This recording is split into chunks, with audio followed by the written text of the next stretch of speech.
Jawa Barat. Jadi kan kalau ke Solo kok kayak jauh banget gitu. Kalau kemarin aku dengar Mas itu ada kursusnya di Bandung. Sebenarnya kalau di Bandung kan ada saudara ibu aku di Bandung. Jadi ada, siap. enak juga kalau misalkan di Bandung gitu. Bisa, kan? bisa. Bisa saya kirimin, nanti sampean silakan cek, dia suruh pelajari, suruh nengok, suruh ngamati, suruh segala sesuatu, monggo. Sekali lagi ya kan. Nah, jadi kita tidak bertanggung jawab atas hidup siapapun ya. Kita bertanggung jawab atas hidup kita sendiri. Dan kalau orang mau ngikut sama kita, aturannya kita gitu. Oke, siap. Jadi kayak gitu. So, sekarang jadi apa? Yang pertama harus belajar bahasa dulu. Yes, itu intinya, itu titik. poin. Jangan cari pekerjaan dulu, jangan. Dan konsentrasinya belajar bahasa gitu kan Mas? Iya, kalau dia ada pekerjaan di rumah ya nggak apa-apa. Dia kerja di rumah apa dulu terus dia belajar. Dengan begitu otaknya pelan-pelan. Tapi kalau dia mau instan, sekali lagi, bahan yang instan itu berbahaya dan mengandung resiko. Makanya jangan yang instan-instan. Saya bisa seperti ini, prosesnya nggak cuma hari ini sama kemarin, Mbak. 20 tahun yang lalu itu semua dimulai prosesnya. 20 tahun yang lalu, Mbak. Ya, jadi itu. Ceritanya Mas Sandro benar-benar liku-likunya. Iya, siap. Mudah-mudahan jadi sukses itu.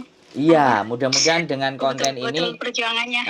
Dengan konten ini kita membuat teman-teman jadi merasa punya harapan, punya gambaran, punya cara, tidak kebingungan. Itu saja sih poinnya. Siap. Terima kasih loh ya. Cuman kebanyakan sorry ya Mas. Kebanyakan kalau misalnya orang ke daftar ke LPK mungkin kan apa ya, pemikirannya duitnya sedikit gitu loh. Iya. Jadi nggak langsung bres gitu. Betul. Dan itu tidak ada kepastian. Karena sekali lagi link ya, hubungan ke perusahaan mereka itu nggak banyak. Nah, di Jepang pun ada yang namanya kumiai. Kumiai itu kantor agensi juga. Kantor agensi ini juga lah yang datang ke perusahaan. Kamu kalau butuh karyawan cari aku. Di Jepang juga ada yang kayak gitu, kumiai. Makanya antara kumiai itu agensi, nah bahasa Jepangnya itu kumiai ya kan. Agensi di Jepang akan nyari LPK di Indonesia. Gitu loh. Nah, kalau antara agensi dan LPK, ini kan sama-sama LPK. Jalurnya kan panjang, Mbak.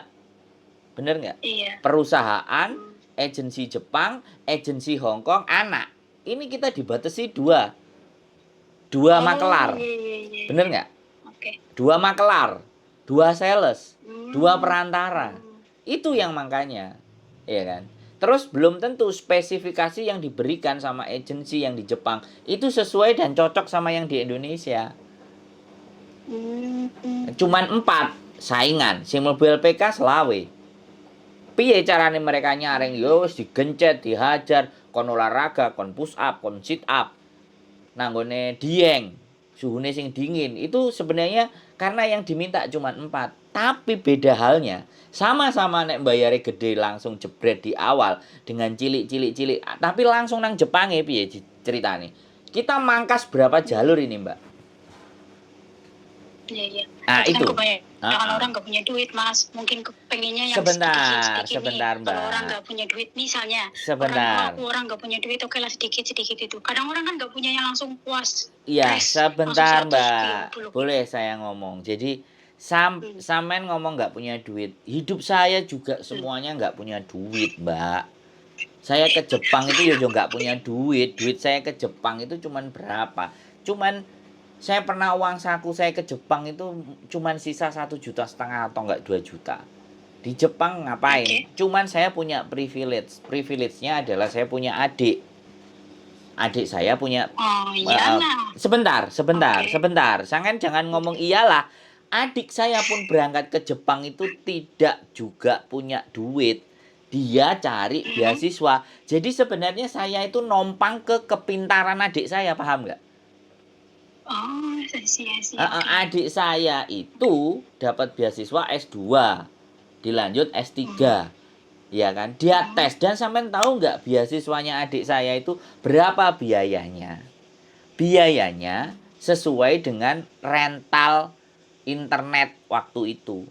tahun 2007 2006 kan masih zaman rental internet. Jadi dia cari infonya itu dari internet, nama dosen-dosen. Nah, dia dari internet dia masukkan, ternyata ada satu profesor yang cocok, diambil dia, dikasih duit Jepang. Jadi waktu ibu berangkat kita nganterin sekeluarga, ibu saya ngasih duit, ya kan?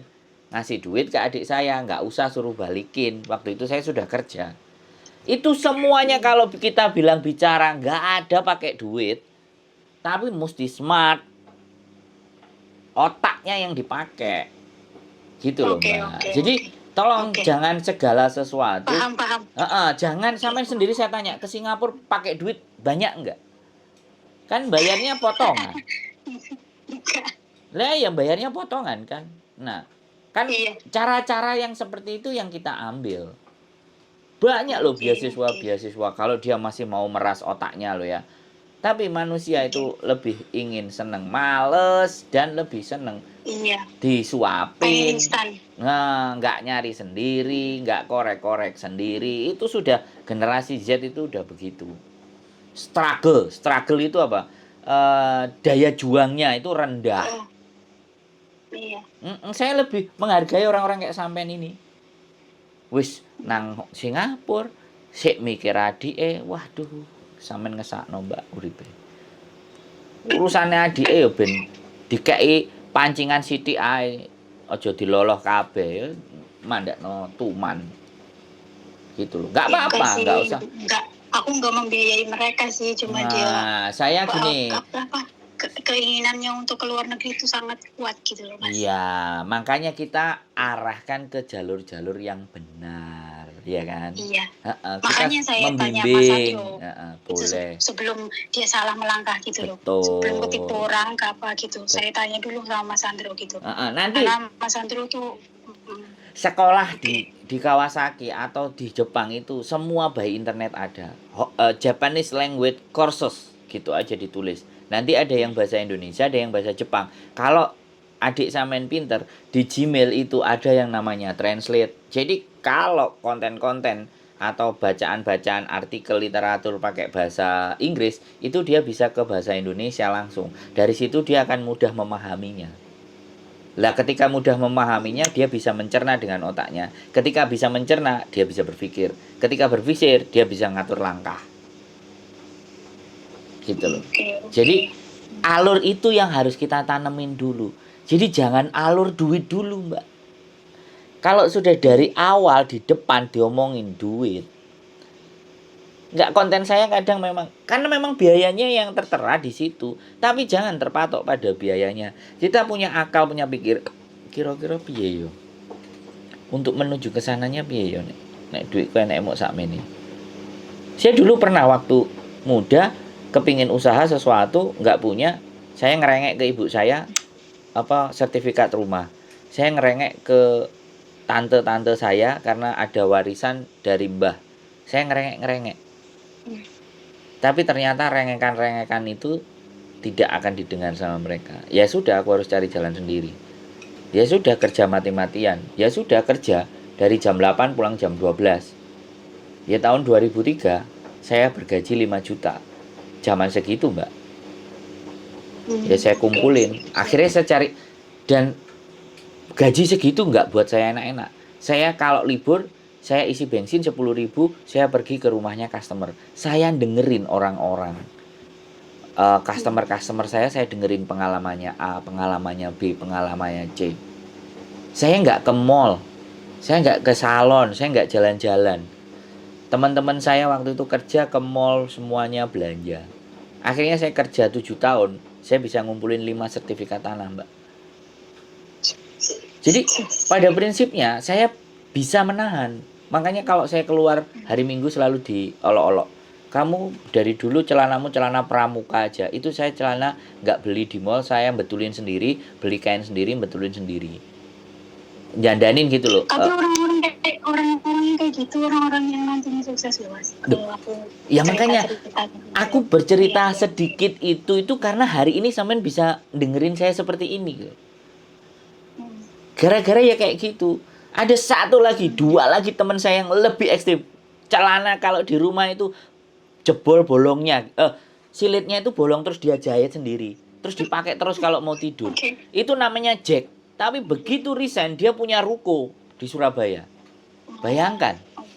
Yang satu juga orang Padang, namanya Fahmi. Udah pakai kemeja, pakai celana kain, udah sendalan, pakai kacamata. Begitu resign 120 juta, 100 juta duitnya dia. Yang lainnya begitu resign, bingung cari-cari pekerjaan.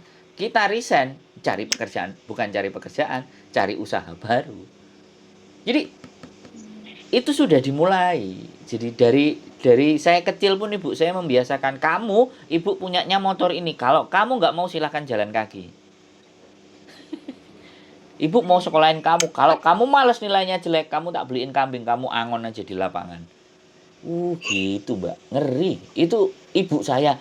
Dulu saya nggak bisa bayangin masa depan saya kalau saya angon kambing aja. Tapi begitu sekarang aku sudah mulai dewasa, kemudian aku bekerja, ibuku sudah meninggal, kata-katanya itu muncul lagi mbak. Jadi ternyata apa yang dia sampaikan dulu itu untuk menjadikanku seperti ini hari ini gitu loh, kan gitu toh mbak. Nggak apa-apa, pahit di depan. Gitu. Makanya saya sekarang ponaan saya, anaknya kakak saya kan suka ke Korea. Tak challenge. Kamu punya tabungan berapa? Om tambahin, aku bilang. Kalau kamu mau benar-benar ke Korea, tak gituin, tak challenge kan. Kalau ya nggak punya om, aku minta sama om, ya wis delosoro ae nang kali, aku bilang.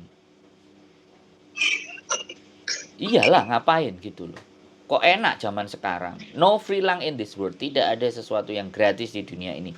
Bahkan sampean ngomong sama saya aja tak jadiin duit, bener nggak? Bener. Saya ngomong sama sampean ini loh tak jadiin duit.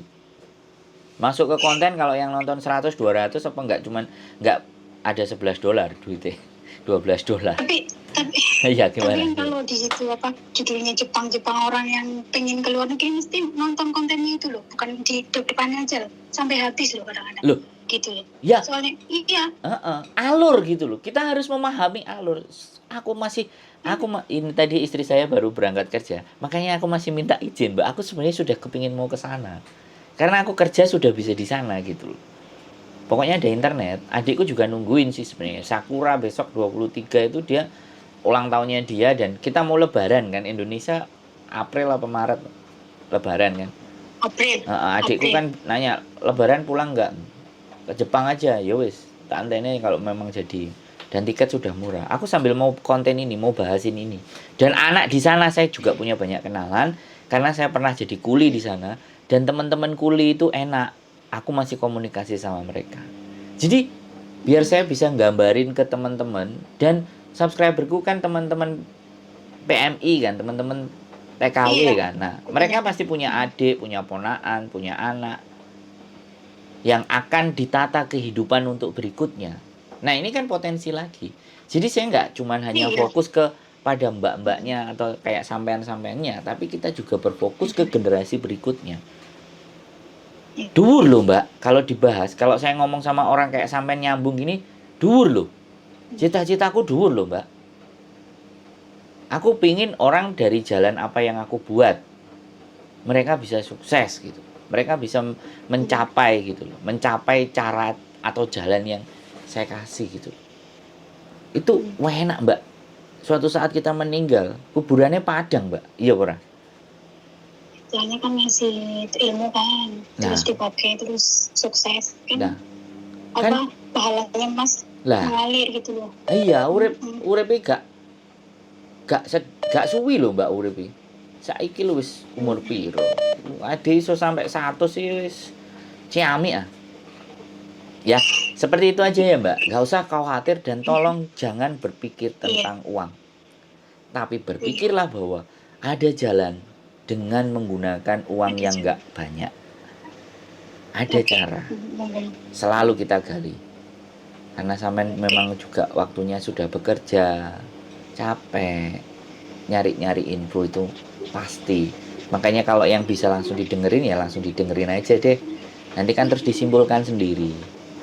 Nah setelah disimpulkan sendiri, sampean penasaran, pengen tanya sendiri. Yo, bahagia aku. Aku sampean telepon sama saya, nanya ke saya, itu sampean nyetori duit loh sama saya, bener nggak? Padahal sampean nggak ngerasa ngeluarin apa-apa loh ya. Tapi saya merasa sampean setori Aku, uang. Ayo. tapi bukan duitnya loh Mas. Loh, Bukan tentang duitnya loh, tentang apa yang aku dapat dari Mas, terus tentang orang lain yang manfaat dari konten yang ini kita lah, yang Mas upload gitu loh. lah, Bukan tentang duitnya. lah. Kalau orang bisa berpikir, berarti saya membuat sesuatu yang ada nilainya kan, bener nggak?